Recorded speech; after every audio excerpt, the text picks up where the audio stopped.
SKOL. Hey, welcome to Old Geeks Talk, and I'm Floki. No, actually I'm Trace. And I'm Rob. what are we talking about today, Rob? Today we're talking Vikings, History Channel's Vikings. Might not work that good since we're both dressed as Vikings. Right? Okay, all right. So what was your impressions of the TV show, when you first saw it? Well, I've always had a fascination with Vikings anyway, and their culture and stuff. So, I mean, I delved right into it from the get-go. So, I mean, really, there wasn't a whole lot of Viking stuff on television, or even not that many Viking movies before, you know, History Channel grabbed a hold of it. I mean, you had that old Kirk Douglas movie, a Viking saga. I guess my favorite Viking thing leading up to Vikings was 13th Warrior. I loved that movie. Right, that was good. And there was an actor in there called Vladimir Kulik. He was born in Prague, and he was actually in the first season of Vikings, but you probably didn't recognize him. He was real tall, 6'5", big beard, like the oldest of all the Vikings. But that was the young guy, that was the tough guy, that was in the 13th Warrior with Antonio Banderas. So tell me more about Vikings. Okay, so Michael Hurst, or is that pronounced properly? Yeah.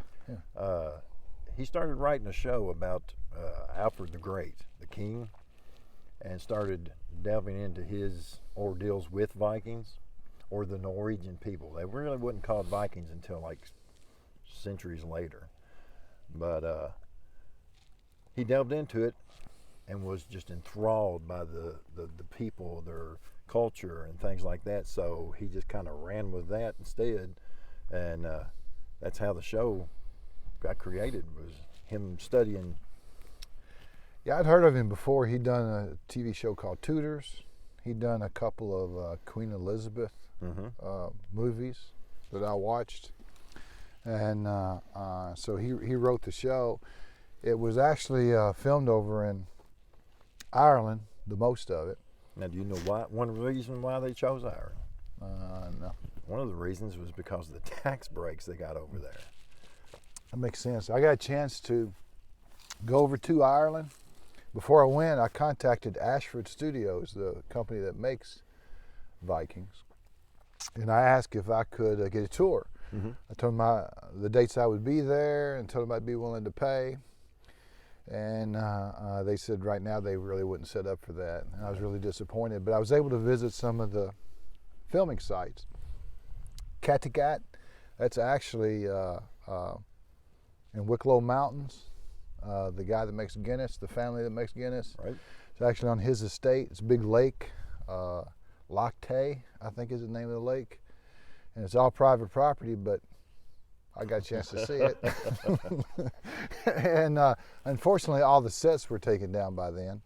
And then I got a chance to go to Iceland and see the black sand beach that Floki showed up on, and the Skagafoss Falls that was showed prominently in the show.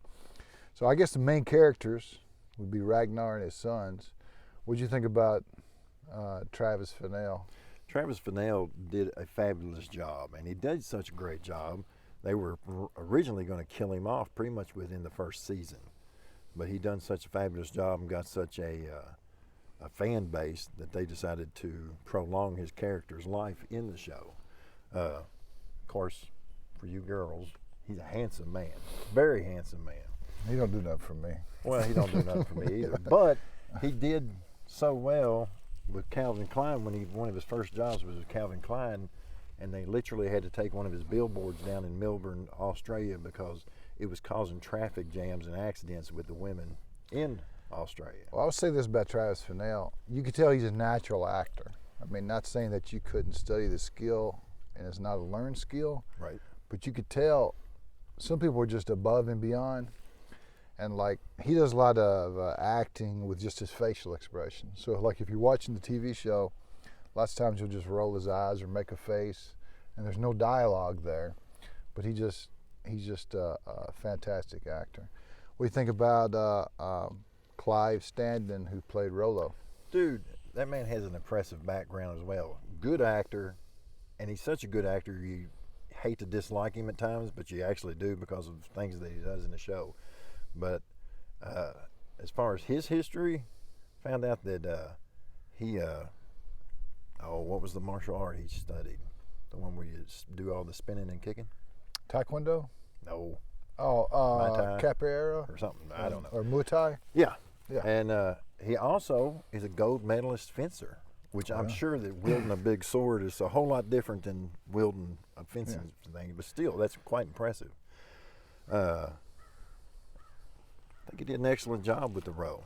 Yeah, a lot of people talk about some of the historical inaccuracies of Vikings. True.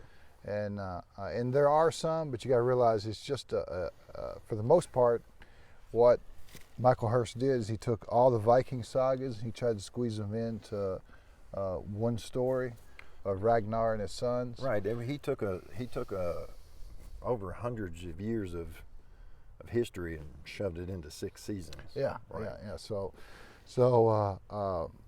like somebody may be eating with a fork, and some historian may say, well, they didn't invent those for another 100 years.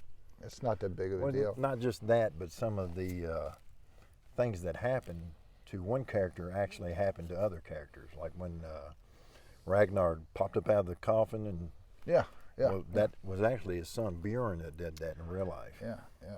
What about Catherine Winnick, who played Lagatha? Okay, so she did an excellent job. Sorry. Oh, you're good. I'm hogging it. Excellent job, kick-ass woman. To see her in interviews and stuff like that, she is such a beautiful soul.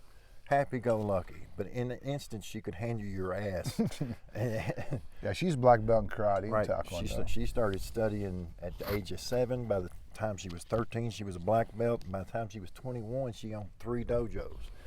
That's pretty daggone impressive. And then she went on to train and teach other actors how to fight. Yeah. And what about Gustav Skarsgård, who plays Floki? Okay. Again, he is nothing like his character in person. He's got a deep voice in real life. Yeah. Laid back, chilled, not all this. Yeah. Great actor. Great actor. If you can turn that on and off that quick, impressive. Have you seen the new Netflix series called Cursed? I watched a little bit of it. Yeah, he's actually playing Merlin. He's very good, but I didn't care for the show. Well, it's too woke for me. Well. And I guess your other main character would have been probably Bjorn. Would probably been your next big main character. Yeah, he was one of the He was a child when it started. Right. But, Like I said, a lot of his history was actually given to Ragnar.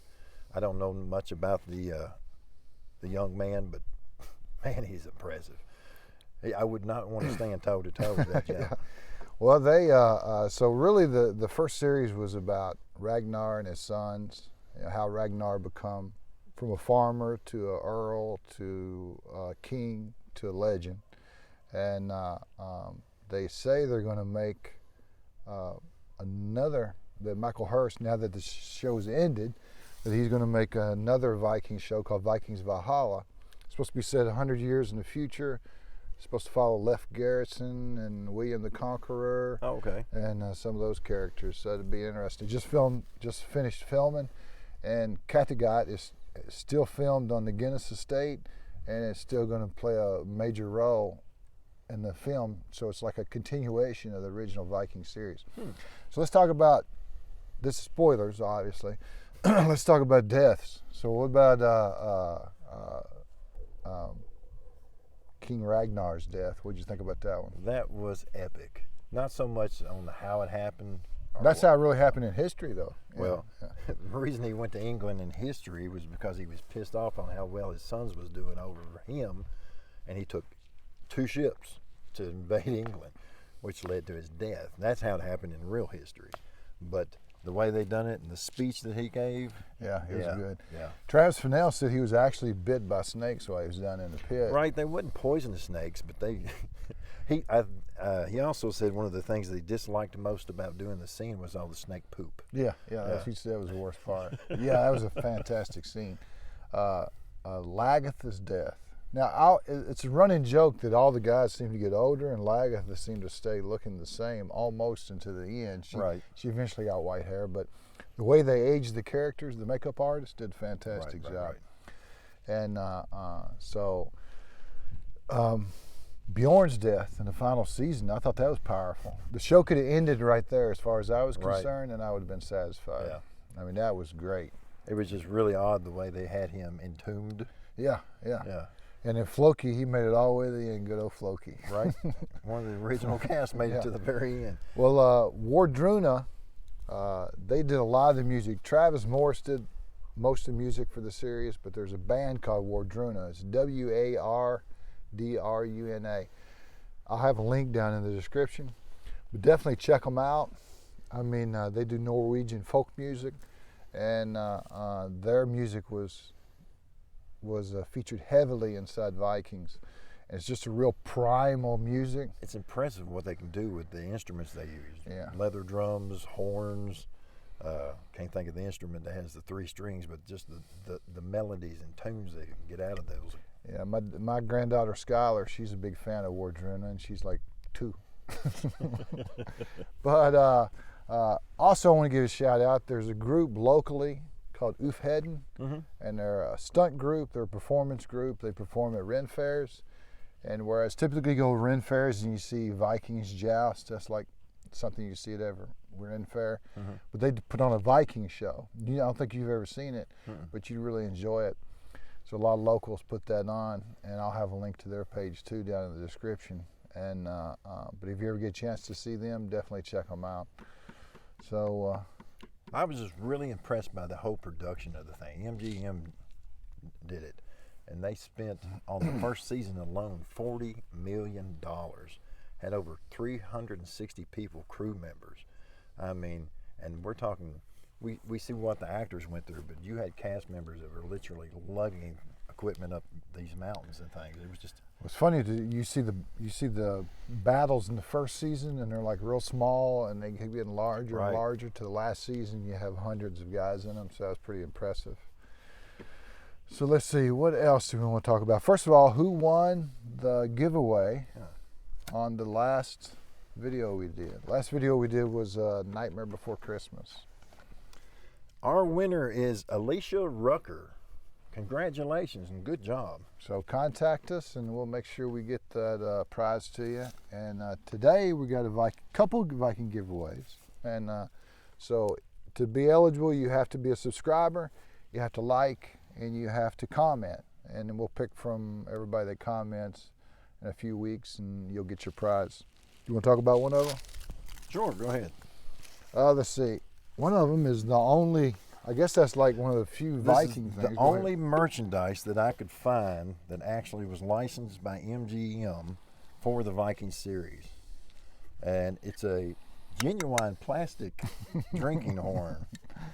So luckily, or hopefully, one of you all will end up with that to enjoy. We'll also throw this in. That was the horn we blew at the first. It's a Viking horn. It's not a drinking horn. If you pour it in one end, it'll come out the other. So you don't want to waste a mead like that. But and plus it's got our DNA on it. So so it makes it worth something. Yeah, it makes it worth something. All right. So let's see. What else? Are we forgetting anything? Let's see. Let's see. We're going to sing. Right. Let's talk about. First of all, one of my favorite side characters was King Harold Finehair and his brother Halfdan the Black. Right. And so they were brothers. We're brothers. There you go. So they always had a song that they sang. And I looked up to the origins of this song, and I hadn't told you what they were yet. But the song is real popular on YouTube. If you look it up, there's tons of people that made videos. It's called My Mother Told Me. And the song actually is about between 700 and 800 years old.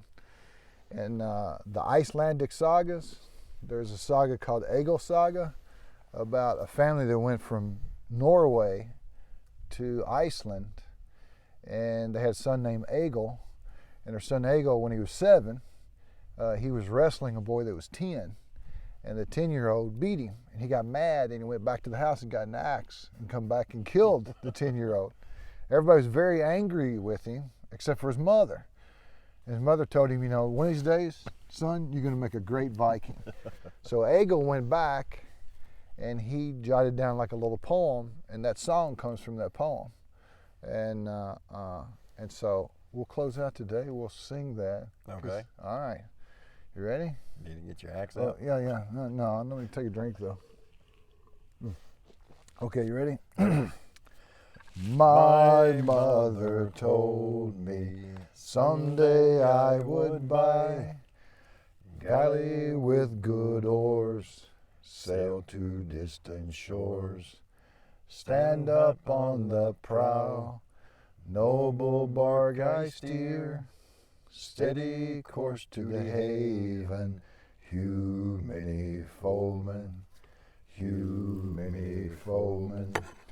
My mother told me someday I would buy galley with good oars, sail to distant shores, stand up on the prow, noble barque I steer, steady course to the haven, hew many foemen, hew many foemen.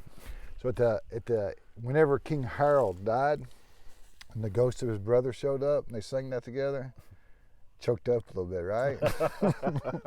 No. All right, you done? I'm done. All right, I think we're done. SKOL! SKOL.